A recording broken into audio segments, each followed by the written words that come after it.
Damascus, October 11, 1964. Eli Cohen blends into the heart of Syria's regime, his double life coded into a strict routine. For the next 100 days, he moves through tightening suspicion, KGB-trained hunters, and daily decisions that tiptoe between normalcy and betrayal. The official story claims faulty radio discipline led to his fall, but every source here gets stamped, every myth filtered out. As Soviet support weaponizes Syrian counterintelligence, the stakes become fatal, not just for one spy, but for a whole front in the Cold War. What was Cohen really risking with each message?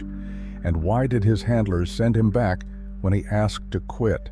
In 100 Days as Eli Cohen, every revealed fact forces a new question. The true cost of silence is about to unfold. Day zero begins with a man stepping off a plane at Damascus International, passport stamped in the name Kamel Amin Thabet. The date? October 11, 1964.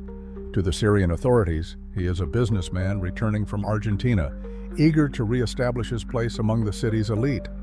Underneath the tailored suit, the real identity, Eli Cohen, remains hidden, protected by layers of routine and a forged backstory that has held up for nearly 4 years. Damascus at this moment is a city on edge. The Ba'ath regime has survived a fresh round of purges. The new president, Amin al-Hafiz, relies on Soviet advisors not just for tanks and artillery, but for the latest in radio detection gear and counter-surveillance training. Soviet-made direction finders arrive in unmarked crates destined for the hands of Syrian intelligence officers. The city's embassies and ministries are under quiet siege as security men catalog every unfamiliar face and every foreign accent. Cohen's day-to-day life is a study in calculated monotony.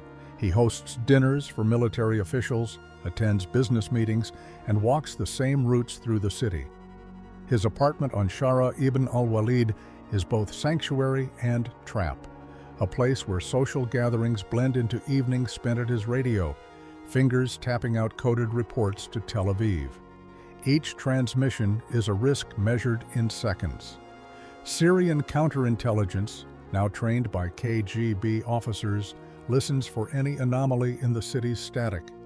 Every detail of Cohen's existence is documented, from the timing of his walks to the guest lists at his parties. The Mossad's instructions are clear: maintain patterns, avoid improvisation, and never transmit outside the assigned windows. It is a routine designed to blend in, but the air in Damascus is changing. The dragnet is tightening, and the margin for error grows thinner with each passing day. The rules for these 100 days are simple. Every claim, every pattern, every breach, stamped with a source. The legend of Eli Cohen will be tested against the receipts as the city's security net draws closer. Day zero, the fuse is lit, and the count begins. Every morning in Damascus, Eli Cohen repeated the same careful routine. He woke before dawn, checked the streets from behind his curtains, and moved through his apartment with deliberate calm. His radio sat on a small table, its dials preset, its wires hidden behind a row of books. The Mossad had drilled him on the details. Transmissions must be brief, encrypted, and always within the approved windows, never before 5 a.m., never after 6, and never on consecutive days unless instructed. He followed these rules with the precision of a man who knew the cost of a single mistake. His social calendar was just as tightly managed. Twice a week, his apartment filled with the scent of coffee and the low rumble of military conversation. Officers from the Ministry of Defense, party officials, and foreign businessmen took their places on the guest list. Cohen poured drinks, kept the music low, and listened as secrets slipped out between toasts. He never pressed for details, only asked the right question, then let the conversation drift. Every face at his table was noted: rank, affiliation, and any new tension between guests. After each gathering, He would jot down names and topics, updating his mental map of Syria's power structure. He avoided improvisation. If a guest tried to linger after midnight, Cohen would gently steer them to the door. If a conversation veered toward politics he hadn't prepared for, he redirected with a joke or a story from Argentina. The Mossad's instructions were clear: blend in, never stand out, and never change the pattern without orders. Even his walks through the city followed a set path, never doubling back, never entering side streets without a reason. He visited the same cafes, greeted the same shopkeepers, and never let his guard drop, not even for a moment. The radio practice was the most dangerous part of his routine. Cohen used a burst transmitter, sending encrypted messages in less than 60 seconds. He waited for the quietest moments, when the city's static was lowest, and always checked the street before and after each transmission. He kept the device disassembled, except during use, hiding each piece in a different part of the apartment. If a knock came at the wrong hour, the radio would vanish into a false bottom drawer before the door opened. Over weeks, these routines became second nature. The regularity was a shield, but it was also a risk. By sticking to his schedule, Cohen avoided suspicion from neighbors and Syrian security, but the same predictability could be cataloged by anyone watching closely. Each safe window was a narrow slice of time, and every gathering a calculated risk. The discipline kept him alive, but in a city where the air was thick with surveillance, even perfect routines had an expiration date. By late October 1964, the mood inside Syrian intelligence headquarters had shifted from caution to urgency. New faces in Soviet uniforms began appearing in the corridors. Technicians flown in under the latest military cooperation accords. They brought with them crates of unfamiliar equipment, direction-finding vans, portable receivers, and manuals marked in Cyrillic. The first shipments arrived under diplomatic seal, bypassing customs, and were delivered directly to the Mukhabarat's central compound. Colonel Ahmad Suidani, now in charge of counterintelligence, signed off on the deployment. His staff received crash courses from Soviet advisors on how to operate the gear, with lessons running late into the night. The Soviets had promised a technological edge. Their direction finders could sweep entire neighborhoods for rogue transmissions, mapping the static that filled Damascus after dark. For the first time, Syrian teams could pinpoint the source of a radio signal to a single block, sometimes a single building. The new doctrine called for layered sweeps, mobile vans circling embassy districts, fixed receivers posted near the Army headquarters, and regular frequency scans at the city's perimeter. Each unit logged anomalies, cross-referenced signals, and reported any pattern that repeated more than once. Inside government ministries, the atmosphere grew tense. Security officers doubled their rounds, checking badges and questioning anyone who lingered near restricted areas. Embassy staff reported increased scrutiny, their movements tracked and their phone lines tapped. Soviet advisors met privately with senior Syrian officials, warning them that Israeli intelligence had penetrated deeper than anyone suspected. The message was blunt. The leaks were not random, they were systematic, and someone high up was providing the enemy with details only a trusted insider could know. The dragnet expanded quietly. Lists of suspects grew longer. Each week, Colonel Suidani reviewed fresh reports, names, addresses, notes on routines. The Soviets pushed for discipline, urging tighter controls on government communications and stricter enforcement of radio silence protocols. By November, the city's static had its own rhythm, punctuated by the low hum of surveillance vans prowling the streets before dawn.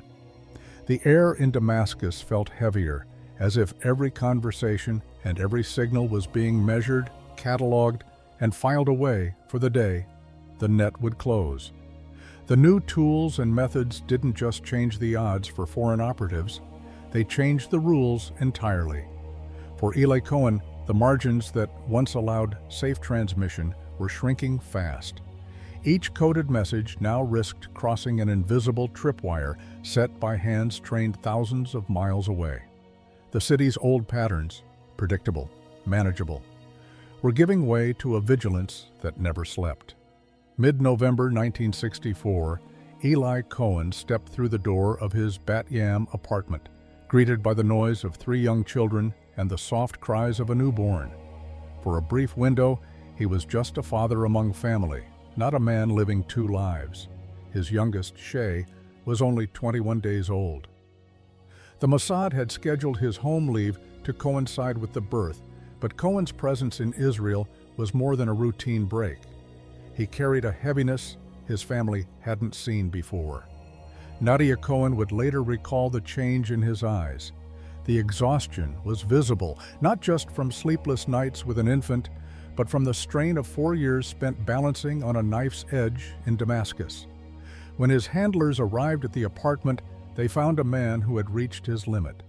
Nadia remembered him refusing to return, telling his handlers he was burned out and needed to stop. Their conversations stretched over days. Mossad officers pressed him for one more round. Just a few more weeks, they insisted. The intelligence was too valuable to lose. The urgency in their voices matched the urgency in the cables coming out of Syria. Tensions on the border were rising. Syrian posts had opened fire on Israeli patrols near Dan and Daphne the week he was home. Cohen knew his reports were shaping Israeli responses, and the cost was written in every new line on his face. The apartment became a stage for quiet arguments. Nadia watched as her husband bounced between the children and the men from headquarters. She wanted him to stay. He wanted to stay. But the Mossad's calculus was different. Cohen's access inside the Syrian elite was unmatched. He was the only link to the closed-door meetings where military plans were drawn up and alliances shifted. For the agency, the risk of losing that window outweighed the mounting danger. Cohen's request wasn't a coded hint, it was a direct plea. He laid out his fears, told them about the tightening security in Damascus, the new faces in the intelligence ministry, the feeling of being watched even in his own home. But the answer was the same every time. You're needed. Nadia would remember the handlers returning, again and again, trying to persuade him. In the end, Cohen agreed to one last return. He promised his wife it would be the final time. On November 26th, he crossed the border back into Syria, leaving behind a family who sensed they might not see him again. The decision was made, but the cost was already clear in the silence that settled over the apartment after he left. No new orders arrived in Bat Yam, just the same message, repeated with more urgency. The Mossad would not approve Eli Cohen's request to stop. The calculus in Tel Aviv was simple. Cohen's position inside the Syrian elite was unique. He had the ear of generals, a seat at the table where border operations were discussed, and access to plans that no other Israeli asset could reach. Every report he sent back, fortifications, river diversions, the mood among officers, shaped Israeli strategy. That kind of access, the agency decided, could not be abandoned, no matter the risks. The conversations in the apartment stretched late into the night. Handlers reminded Cohen of the value of his intelligence. The last cables from Damascus had given Israel a map of new Syrian bunkers, details on the latest Soviet equipment, and the names of officers behind border raids. The agency's argument was blunt. Without him, Israel's eyes in Damascus would go dark. The pressure was institutional, not personal. The Mossad's assessment of his value was cold and precise. His reports were considered irreplaceable, and the window into Syrian planning was closing fast. Cohen explained the risks as clearly as he could. Security in Damascus was tightening.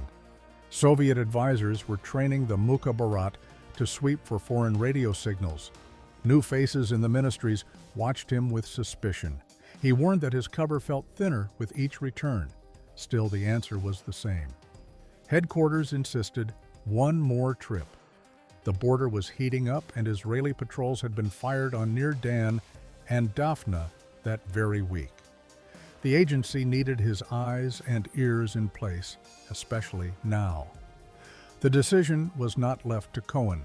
Mossad command weighed his fears against the operational need and overruled him. The return was mandated. The order was final. On November 26, 1964, Cohen crossed back into Syria. The risk was now absolute, and the cost of losing him was measured only against the value of what he could still deliver. Day 46, re-entry, November 26, 1964. Eli Cohen crossed the Syrian border at dawn, carrying only a battered suitcase and a stack of papers in the name of Kamel Amin Thabet. The date was November 26, 1964. The return route was familiar, but the air on the other side felt heavy fear. The same border facilitator, Majid Sheikh Al-Ard, had arranged the crossing, his network of bribes and handshakes still intact, though the mood at the checkpoint was more suspicious than before. The guards let Cohen through with a nod, barely glancing at the passport that had served him for years. The suitcase, lined with double walls, concealed nothing new. Every item had been checked and rechecked in Bat Yam, each page of his cover story rehearsed until it was flawless. The drive into Damascus was silent. The city's outskirts showed little change, but the closer Cohen got to his apartment, the more he noticed the subtle signs of a city on edge. New checkpoints had sprung up along main roads. Military police watched every car that passed, jotting down license plates and faces. Soviet-made radio vans painted in army green idled near government buildings. A few blocks from his apartment, a pair of plainclothes officers leaned against a bakery wall, eyes scanning for anything out of place. Cohen kept his gaze forward, every muscle tense. He was alone now, cut off from the safety of home and the warmth of his family. The promise he'd made to Nadia, one last trip, then done, echoed in his head with every step. Inside his flat on Shara ibn al-Walid, the routine resumed. He unpacked, checked the radio parts hidden behind the wardrobe, and placed his forged papers in their usual spot. The apartment felt colder, the walls thinner. The first order of business was to re-establish his presence.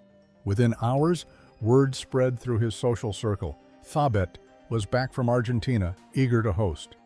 Invitations went out to military officers and party men, each one a test of whether his access still held. Most replied with the same practiced warmth, but a few faces were missing from the first gathering, transferred, arrested, or simply too cautious to be seen. Cohen moved through the city with deliberate calm. He visited the same cafes, greeted his usual contacts, and made sure to be seen at the clubs where business was discussed over whiskey and cigarettes. At every stop, he watched for changes in the routine. The owner of his favorite cafe spoke in a lower voice, glancing at the door every few minutes.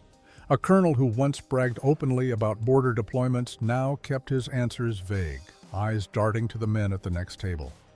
Even the shopkeepers seemed to weigh each word before speaking. The network that had once welcomed Cohen now felt brittle. Some of his old facilitators had grown cautious, asking for larger payments or making excuses to avoid meetings. The corrupt officials who had once smoothed his path through the ministries now demanded proof of loyalty or simply vanished. The city's rumor mill churned with talk of new Soviet advisors in the ministries and of a list, never seen, always whispered, of people under suspicion for leaking secrets. Cohen listened, nodded, and filed every detail away, knowing that each conversation could be his last safe window. He resumed his intelligence work in the same careful patterns. Social gatherings provided cover for quiet observation. Each night, he updated his mental map of alliances and rivalries, noting who seemed nervous, who had stopped attending, whose fortunes were rising or falling. The radio stayed disassembled except during approved windows, each part hidden in a different corner of the apartment. He waited for the quietest hour before dawn, checked the street for shadows, then sent his first coded transmission back to Tel Aviv. A brief report on border fortifications and a warning that the city's mood had shifted.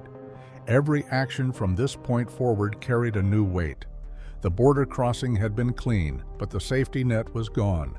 The corrupt network that once shielded him was fraying, and the city's security dragnet was tightening with every week. Cohen knew the margin for error had shrunk to almost nothing. The only way out now was forward, one calculated risk at a time. By December 1964, the soundscape of Damascus had changed. The city's familiar static gave way to something sharper, bursts of silence, then sudden sweeps of signal noise. Syrian counterintelligence, working side by side with Soviet technicians, began a new phase in their hunt for leaks. Soviet direction-finding vans, painted in drab olive, started to appear at odd hours, crawling through government districts and embassy neighborhoods. Each van carried a crew trained to scan the airwaves, searching for the faintest trace of unauthorized radio traffic. The Mukhabarat's orders were clear. Every ministry, every military post, every embassy compound was to observe strict radio discipline. Soldiers and civil servants were briefed on the new protocols. No unscheduled transmissions, no personal radios, no unexplained bursts on restricted frequencies. At night, entire blocks were ordered to power down for brief intervals. The goal was to create windows of absolute quiet, moments when even a single coded burst would stand out against the city's usual electrical hum. Soviet advisors supervised the drills, marking off sectors on their maps, logging each anomaly, and instructing local teams on the finer points of triangulation. The equipment itself was unfamiliar to most Syrian operators. Soviet-made intercept receivers with dials labeled in Cyrillic could scan wide bands and lock onto short, high-frequency bursts. Direction-finding antennas mounted on the vans rotated slowly, plotting bearings on grease-stained charts. Each time a signal flickered to life, the teams worked to cross-reference its source, narrowing the search from the city's sprawl to a handful of buildings. Reports from these sweeps piled up on Colonel Suidani's desk. Most were dead ends, errant embassy chatter, a taxi dispatcher's late-night call, but a few caught the attention of the Soviet technicians who flagged them for further analysis. Inside the ministries, the atmosphere tightened. Security officers made surprise rounds, checking offices for unauthorized devices. Embassy staff found their movements shadowed, their phone lines noisier than usual, their radios subject to random checks. The Mukhabarat's suspicion extended even to its own ranks. Everyone was a potential link in the chain of leaks. Soviet advisors held late-night briefings, warning that Israeli intelligence was relentless, that the enemy's radio discipline was formidable, but not infallible. The message was blunt. The only way to catch a skilled operator was to make the city itself hostile to hidden signals. As the sweeps intensified, rumors spread among Damascus's foreign community. Some believed the Soviets had brought in new gear capable of pinpointing a transmitter to a single apartment. Others whispered about entire neighborhoods being blacked out, the silence broken only by the low rumble of van engines idling in the streets. The reality was less cinematic, but no less effective. The Mukhabarat's teams recorded every anomaly, every unexplained pause in the static, building a map of the city's invisible communications. Each data point brought them closer to their target. For Cohen, the safe windows for transmitting shrank even further. The city's static was no longer a shield. Every burst risked drawing attention from men with charts and headphones, men who understood that patience and method could close the net where brute force had failed. The dragnet was no longer theoretical. It was measured in van routes, in blackout schedules, in the growing stack of signal reports filed under his sector. As December gave way to the new year, the hunt was no longer just a rumor. The city itself was listening.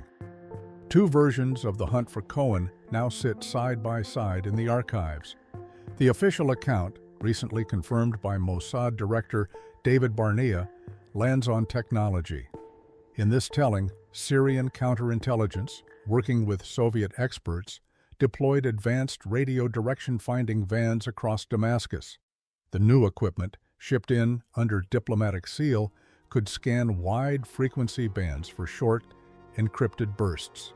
Variant teams, trained by their Soviet advisors, watched for the faintest anomaly. When a rogue signal appeared, they cross-referenced bearings from multiple vans, narrowing the source block by block. The operation reached its peak in early January 1965, with entire neighborhoods ordered into radio silence. Power was cut block by block before dawn. Each time a signal vanished with the lights, the net tightened. According to Barnea, this method, interception and triangulation, was the decisive factor. Cohen's final transmission, sent just before his arrest, was intercepted and traced directly to his apartment. That version is now displayed in the Mossad Museum, stamped as fact. But the alternative narrative, built from analysis by Israeli researchers and Syrian testimonies, questions whether the technology matched the legend. The National Library of Israel's review points out the technical limits of 1960s Soviet direction finders. Triangulating a burst transmission in a dense city required precision and coordination that Syrian teams may not have mastered. Syrian intelligence officers, in their own accounts, described a more traditional approach: physical surveillance, informants, and a growing list of suspects. By late 1964, Cohen's pattern of social access and his frequent absences had drawn attention. Security men began tailing him discreetly, logging his movements and contacts. The breakthrough in this version came not from a van's antenna, but from a tip or a lucky break, an unguarded moment, a neighbor's report, a pattern that finally fit. When the raid came, it was the result of weeks of silent observation, not a single night's technical sweep. Both stories have receipts. The Mossad points to the equipment logs and the timing of the final message. Syrian sources point to surveillance reports and the chain of command that led to the raid. The radio sweep theory relies on the feasibility of catching a skilled operator in a city crowded with signals. The surveillance theory leans on human error, routine, and suspicion. Each side fills in what the other leaves out. What's clear is that by January 1965, both methods were in play: machines searching the static, men watching the streets. The debate isn't just academic. It shapes how future operations are planned, how risks are measured, and how the story of Cohen's fall is told inside every agency that reads his file. Day 100. The morning air in Damascus sits heavy, thick with the residue of last night's static. Eli Cohen's apartment on Shara'a ibn al-Walid is silent, except for the faint hum of his radio. A battered set, parts scattered across the table, dials tuned with practiced precision. The clock reads just past 5. In the next room, the city outside remains unaware. Inside, Cohen keys out his final message: a report on a meeting of the Syrian General Staff, attended by President Amin al-Hafiz.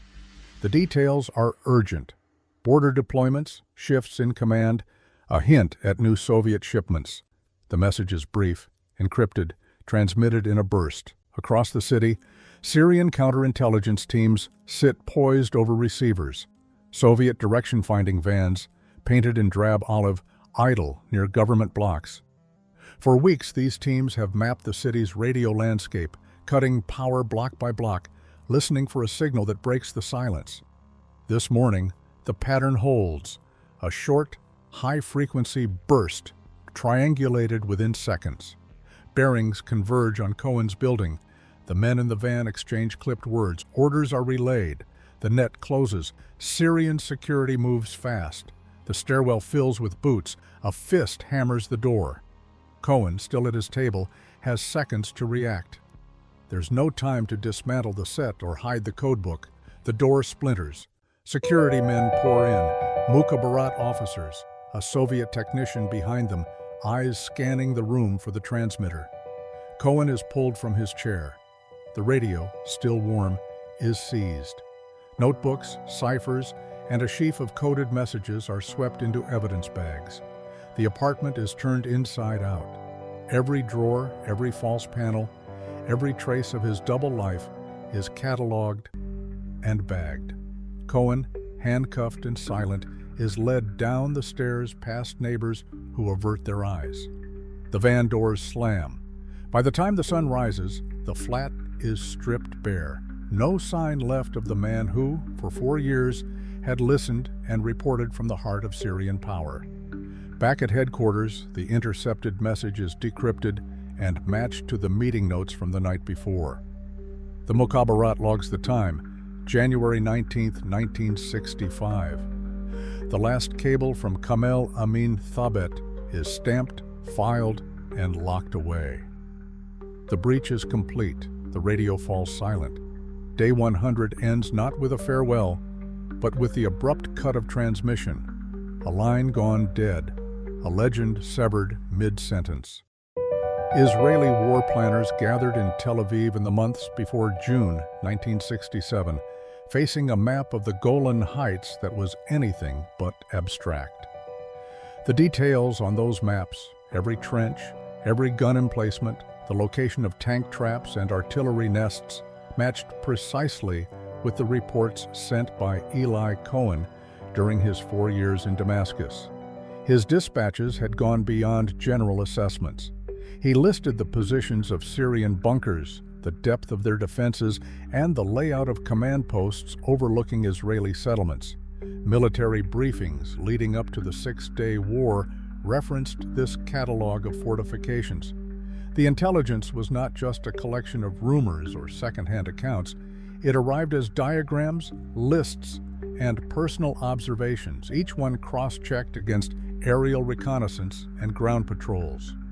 Cohen's reports described not only the static defenses, but also the logic behind them, the Syrian doctrine of layered defense, the planned fallback lines, and the expectation that any Israeli attack would stall against the first ring of bunkers. When the order finally came to take the Golan, the Israeli Defense Forces moved with a confidence that surprised even some of their own officers. Commanders called out targets by code, matching them to the grid references Cohen had supplied. In the after-action summaries, officers noted that the main obstacles, minefields, interlocking fields of fire, and hidden artillery, had been anticipated and bypassed. The speed of the advance and the relatively low casualties were attributed in part to the accuracy of the intelligence on Syrian positions. Air Force planners, too, credited their success to the groundwork laid by Cohen's reports. Pilots briefed before the opening strikes received updated maps that included not just the visible bunkers, but also camouflaged anti-aircraft sites and supply depots, locations first flagged in Cohen's transmissions. The Golan campaign, which Israeli leaders had once feared would drag on for weeks and cost thousands of lives, was over in just 2 days. In the years that followed, military historians and intelligence chiefs returned to the records. Prime Minister Levi Eshkol stated that, without Cohen's information, the IDF would have needed far more brigades to break through. Mossad Director Mir Amit described Cohen's access as the kind that changed the balance of risk. The official after-action reports did not name him outright, but the operational briefings and annotated maps bore the fingerprints of his work. The legacy of those 100 days in Damascus did not end with his capture. It echoed through every Israeli briefing room that prepared for the Golan assault and through every line in the records that credited intelligence with shaping the outcome of the war. On January 19, 1965, Eli Cohen sent his final transmission from Damascus, reporting on a Syrian General Staff meeting, a message documented as his last by Mossad's director and displayed at Israel's Intelligence Museum. Official accounts now cite intercepted radio signals and Soviet-backed triangulation as the cause of his capture, while some researchers argue physical surveillance played a decisive role. The exact mechanics remain partially classified, and the full chain of events is still debated in declassified records. In 2025, Israel announced the return of approximately 2,500 of Cohen's personal and operational items from Syria, including letters, documents, and photographs, tangible evidence of his mission, but not of his fate. Cohen's intelligence on Syrian fortifications directly informed Israeli planning for the 1967 Six-Day War, according to IDF assessments. Today, the archive is home, yet his remains are not. The record stands. Eli Cohen's last 100 days are charted in sources, but the ultimate details of his discovery are still sealed behind official files and unanswered questions.